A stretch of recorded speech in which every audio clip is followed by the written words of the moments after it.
Did you know that harmful opportunity gaps in school funding persist across our nation, making it harder for many students to succeed? The Education Rights Institute is committed to closing these gaps and ensuring each and every student enjoys the opportunity to attend a high-quality school.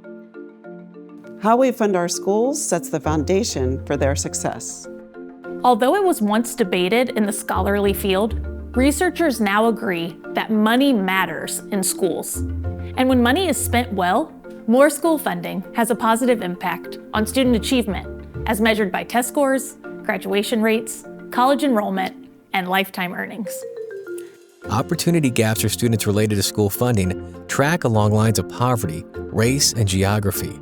Research estimates that schools serving students living in poverty need nearly double the financial resources compared to schools in more affluent neighborhoods. Yet, according to research from the Education Law Center, in 26 states, students in districts with greater poverty receive the same or less state and local funding than students living with less poverty.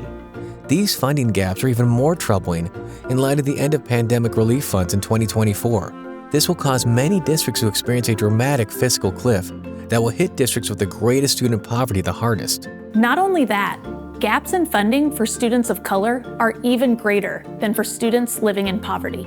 The Education Trust estimates that districts serving predominantly students of color receive 16% less in funding from state and local sources compared to predominantly white districts. This racial disparity is over 3 times the estimated gap between high and low poverty districts. Research also supports that schools in rural and urban areas aren't always funded at the level needed for success. While states and localities have generally increased school funding over the last decade, over half of our states decreased their contributions to rural schools since 2019.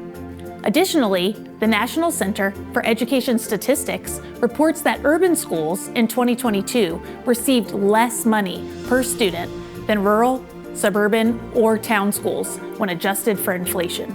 These trends are concerning because both urban and rural schools are more expensive to operate than suburban or town schools due to such factors as increased costs related to transportation, older infrastructure, and attracting and retaining teachers. Together, we can close these harmful school funding gaps and ensure each and every student attends a school with the funding they need to succeed.